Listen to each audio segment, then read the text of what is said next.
Chapter 313, Opening Warriors just dropped. I'm not even gonna waste any time, we're just gonna get straight into it. We open up in what I assume is Nigeria as we're watching Onazi and all his friends that are on the Nigerian team play as younger children. So these guys were a whole crew from the very beginning. It's kind of impressive that they all made it on the national team. We see the kids playing around and having fun. Go Onazi! Oh crap. Do it Onazi, our shining hope. And then we cut back to the commentators. These are the same ones from the U20 match. Once again, I, Atsutu Terrorisia, will be announcing this match. And I'm Natsuki. What can we expect from the U20 World Cup? Well, the fervor for this opening match is incredible. Let's review the relegations for this tournament. First, the 64 countries are divided into 16 groups of 4, which will compete round-robin style. And the top 2 teams in each group will advance to the next round. This is bar for bar the first selection. At least like the whole round-robin thing. It's been a while since we've seen this type of thing in Blue Lock. So I'm really excited to see it again, because I'm not gonna hold you. I feel like the first selection is the worst arc in the series, but that's only because we didn't have such a big cast of characters to care about. So going up against all these teams and having to characterize them so quick, considering the first selection had the shortest games as well, the first selection just didn't really stand a chance at being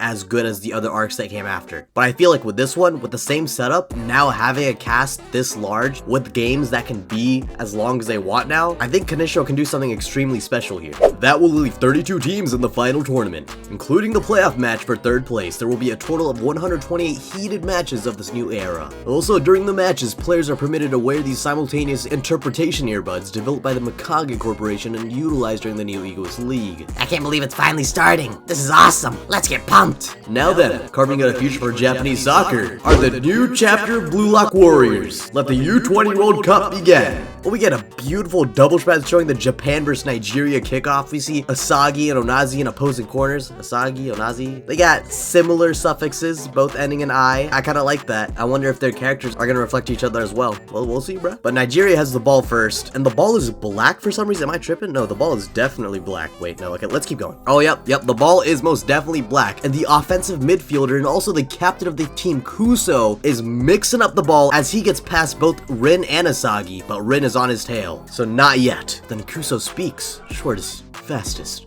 best answer. And he launches the ball past Rin and Reo, but Bachira is right there. Until the attacking midfielder, Bello, joins the battle. Right there. He grabs the ball and twirls past Bachira. That's kind of the same shit that Bachira did to the defender in the U20 match. Is this like a little callback conditioner? That honestly, that's kind of sweet. And Bachira's giving him props. Ah, nice twirl. Bello kicks the ball forward, but Aryu's there. That pass was too sloppy. Nah, it's all good, since I'm here. All Might? What the fuck? Aryu's just as surprised. Come on, Captain. Aiku with the pull-up. Nice flexibility, buddy. You're open. There! And Onazi goes for a shot, but Nico, being the GOAT he is, absolutely clutches up and hits it with a nice face block. I'll fill in any gaps. That's a must when exterminating vermin. Which is most definitely a callback to when he called Shido a bug, and he talked about exterminating during the U20 game. But Onazi's impressed. He's not even mad. Wowza. Now then, let's get going, Blue Lock 2.0. And Karasu comes in with an insane double spread. You know what? A Karasu double spread? This is exactly what we needed. I think I might be the only person who ever asked for this. I didn't even ask for it. I didn't know I wanted it until I got it. No, okay.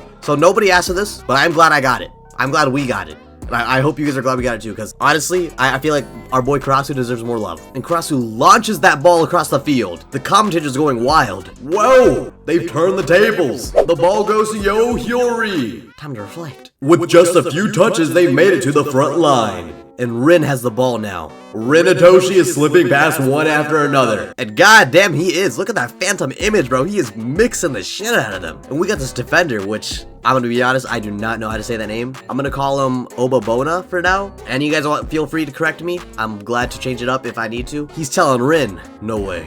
Gonna stop you. But Rin has other plans. He activates that predator eye vision and tells Obabona, so tepid, I've already fired. And Obabona doesn't even know what to think. Yikes. That's a sick curve. And in consecutive double spreads, oh my god, just before the ball can enter the goal, Onazi clutches up and kicks it away. It's all good, since I'm here. Like, okay, All Might, you seriously need to calm down, bro. This guy has watched a bit too much of My Hero Academia. You are not all that. Actually, you know what? Maybe you are all that.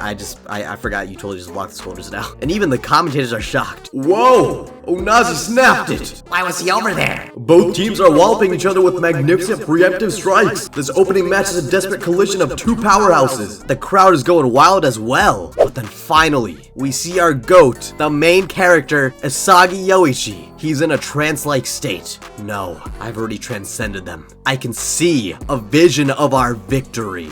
And that's chapter 313, Opening Warriors. And what the hell is ISAGI talking about? I can see a vision of our victory. My guy, 5 minutes have passed in this game, and you're telling me you can already see a path to victory? It kind of makes me concerned and equally optimistic of where these games could go, like with length and plot. Because if ISAGI's saying this, a big reason why people are complaining is because they're thinking like, oh, when ISAGI gets into this mode, it's like, it's GG, it's over. Which has been pretty true a lot of the time. I feel like at the same time, it's also been false. So I'm not sure why people are getting too mad about that, because I feel like this is gonna be one of the cases where it's false. But yeah, on the off chance this is one of the cases where it's true and this is ISAGI just locking in and about to win, it makes me wonder, like, is this game only gonna be like fucking 3 to 5 chapters long? I really doubt it. I don't think it would do that, especially because we got a little bit of backstory of the Nigerian guys on the first panel. I feel like that definitely has to get explored a lot more with some backstories. Yeah, this game is definitely gonna go on for a minute if I had to guess. I do think this is ISAGI locking in, maybe for like a goal or something, but I don't think this is like Kanishira's way of saying, oh yeah, Japan's got this in the bag, they're gonna win. Like, that doesn't make much sense to me, and I don't think it makes sense to really think that as a reader either. So I'm not really mad at this at all. Something I do want to bring up that a lot of people are really mad about is Onazi blocking the shot here. And yes, people are mad about this. I feel like this is something most normal people don't really care about, especially in a story like this. But on Twitter, there are quite a few people, needless to say, mixed feelings on Onazi blocking the shot. Not because they wanted the goal to happen, but more so because they think defenders and goalkeepers don't get enough shine in the series. Which, to be fair, I will agree with them. They are right. Generally speaking, throughout the series, defenders and goalkeepers do not get that much shine. And the ones that do, it becomes like their whole personality trait. So I don't think they're wrong per se in saying that these goalkeepers and defenders aren't getting enough shine, but more so, it's kind of just like, what did you expect to happen? In a series like this, where only the really important characters do important stuff, did you really think this goalie was going to have a moment or something like that? And maybe that's another thing. Maybe that's a different argument. Maybe you could say like, oh, I wish Kanishiro would write goalies to be actual characters. That way he could give them actual feats and goal shots would be a lot more unpredictable. That criticism I can sort of understand, but even then I would argue that it would detract from so much of the other characters and other parts of the story in a story that already covers so much ground in one singular match. I'm not really mad at him for not doing that. But yeah, needless to say, I don't really think this is something worth being mad about, especially if you're a fan of the series and have been reading for 300 plus chapters. Like, come on, you should know how this works. You should know how things go by now. This isn't anything new. And maybe some of you guys are thinking like, oh, a striker shouldn't be defending, the positioning makes no sense, which I'll give you that as well. As someone that doesn't watch soccer, even I know that a striker defending and blocking a goal shot, that does sound conceptually pretty fucking crazy, and that is probably just a thing that exists in this series. But even then, this has been a common theme, so I'm not sure why you're surprised. If you were gonna complain about this, you should have dropped the series like about 200 chapters ago. I'm sorry, I don't really like feel bad at all. More importantly, I want to focus on Onazi and the Nigerian team and how their play styles have been. We got Kuso, the offensive midfielder, who is mixing both Rin and ISAGI up, and honestly, he played his part perfectly. He got his pass down the field right where he needed it to go, and Bello, the attacking midfielder, carried the ball toward the goal into Onazi. Like, these guys are putting in work, and the only reason they got stopped was because Nico was there. So truthfully speaking, I think these guys might be a problem. I think these guys might be an issue, because clearly it's not like they got lucky or anything. They actually know what they're doing. They're very coordinated, and I expect nothing less from a team at a world-class level. Kasu definitely has my favorite design. Bellows definitely seems like he has some erratic Bachira energy, which is kind of ironic considering he mixed up Bachira. As for the other Nigerian players, we see a couple of them in the background, but nothing that specific yet with them. Obabona is a character that looks really funny to me. I think it's just the eyes. He kind of reminds me of like the fucking Obunga meme. Like, look at those big ass eyes, bro. Like, Jesus Christ. But I love it. I really do love his character design, especially his hair. Like, I like the hair pattern he has. That's fucking awesome. And he's probably the only one that low-key sold, because yeah, I'm not gonna hold you, Rin kind of just got past him so easily. You had a whole double spread of Obabona getting absolutely mixed, and fucking Onazi had to stop the shot. And on another note, and more importantly, the round robin style tournament, I already mentioned this, but I'm just really glad they're bringing it back to the first selection, because I think we're at a point in the story where it actually makes sense to do that now. Not that it didn't make sense before,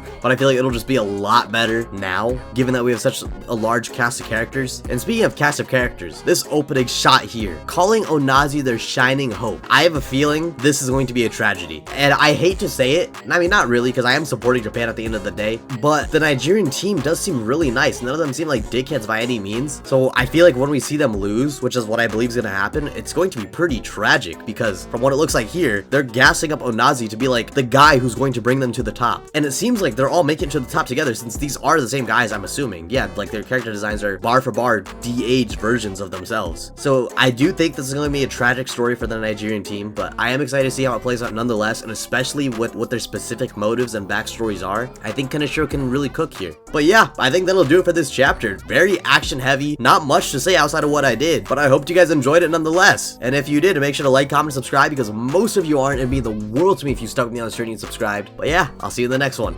Peace.